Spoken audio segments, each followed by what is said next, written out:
Beberapa mekanisme coping yang perlu kamu hindari. Kita pasti memiliki cara yang berbeda untuk menghadapi keadaan yang penuh tekanan.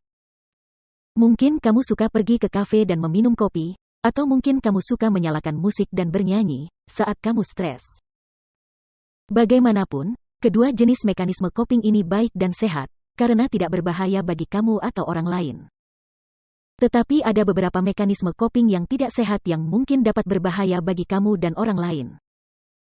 Dengan itu, berikut adalah beberapa mekanisme coping tidak sehat yang dapat kamu hindari. Kepositifan yang dipaksa atau toxic positivity. Pasti sering mendengar good vibes only, kan? Tentu saja, tidak ada yang salah dengan memiliki pola pikir positif. Kepositifan bisa menjadi alat yang cukup kuat ketika kamu ingin mewujudkannya dalam hidupmu. Namun, sikap positif yang berlebihan dapat berakhir menjadi racun atau disebut sebagai toxic positivity. Toxic positivity dapat berupa pembungkaman emosi negatif yang sebenarnya tidak apa-apa untuk diekspresikan, bisa juga dengan bersikap menyepelekan kesedihan alih-alih memvalidasinya. Hal itu bisa membuatmu malah menekan perasaan yang sebenarnya dan berpura-pura bahagia. Ketika kamu memaksakan diri untuk bersikap positif setiap saat, kamu membatasi dan menekan emosimu, yang dapat menyebabkan keraguan, rasa malu, dan masalah hubungan dengan orang lain. Terkadang hidup hanya menyebalkan, dan tidak ada hal positif yang bisa memperbaikinya. Tidak apa-apa untuk marah, cemburu, kesal, atau sangat kesal tentang berbagai hal. Emosi yang baik dan yang buruk adalah bagian dari menjadi manusia.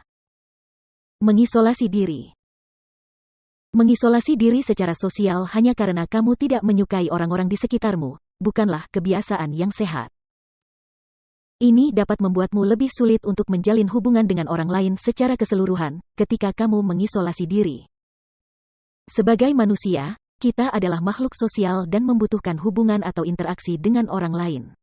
Kamu bisa belajar banyak dari orang-orang di sekitarmu. Ketika kamu terhubung dengan orang lain dengan cara yang sehat melalui percakapan yang mendukung dan pembicaraan sehat yang baik, kamu membiarkan dirimu tumbuh secara emosional dan mental. Jika kamu merasa cemas dalam situasi sosial, cobalah pergi ke suatu tempat dengan seseorang yang kamu kenal. Atau hubungi terapis profesional, yang dapat mengajarimu teknik untuk mengurangi stres yang kamu rasakan akibat situasi sosial. Fatalisme. Ketika kamu mengalami hal yang buruk, itu tampak seperti hal terburuk yang pernah terjadi padamu. Hal ini membuat kamu lebih berhati-hati akan terjadi hal yang buruk di hari lainnya. Sikap tersebut berfungsi sebagai mekanisme pertahanan diri.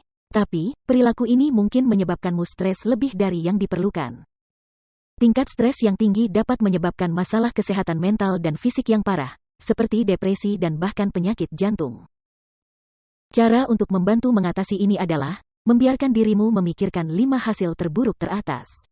Dan kemudian, tanyakan pada dirimu, seberapa besar kemungkinan itu benar-benar terjadi. Jika kamu merasa hasil yang buruk benar-benar mungkin terjadi, maka rencanakan untuk satu hasil itu, buat rencana yang fleksibel dan dapat dilakukan jika perlu diubah. Ini akan memberi kamu rasa aman yang lebih baik di masa depan, dan mengurangi stres dalam keinginanmu. Menekan perasaanmu. Apakah kamu menekan perasaanmu karena kamu pikir tidak ada yang peduli, atau itu buang-buang waktu? Seringkali, perilaku ini adalah jenis mekanisme pertahanan diri, yang aktif ketika kamu yakin bahwa dirimu tidak lagi memiliki kendali atas situasi tertentu. Apakah kamu memilih untuk bereaksi berlebihan atau kurang bereaksi? Kamu tidak memberi kesempatan pada emosimu untuk diekspresikan. Meskipun harus ada tingkat pengendalian diri emosional, kita harus ingat untuk jujur dengan apa yang kita rasakan dan mengungkapkannya dengan tenang dan wajar. Dengan cara yang tidak merugikan orang lain. Jika kamu cenderung bereaksi berlebihan saat terjadi kesalahan, perhatikan perubahan fisiologis apapun. Biasanya tubuhmu adalah indikator yang baik tentang bagaimana perasaanmu sebenarnya. Meluangkan waktu sejenak untuk bermeditasi dan memusatkan diri pada tubuhmu dapat membantu kamu meminimalkan stres dan mengurangi ledakan emosi. Ada cara lain untuk menghilangkan emosi yang tertekan, seperti berteriak ke bantal, menari, atau berolahraga. Jadi, mana dari mekanisme coping ini yang sering kamu lakukan? Menurutmu apakah cara tersebut sehat atau tidak sehat? Apakah mengatasi situasi stresmu?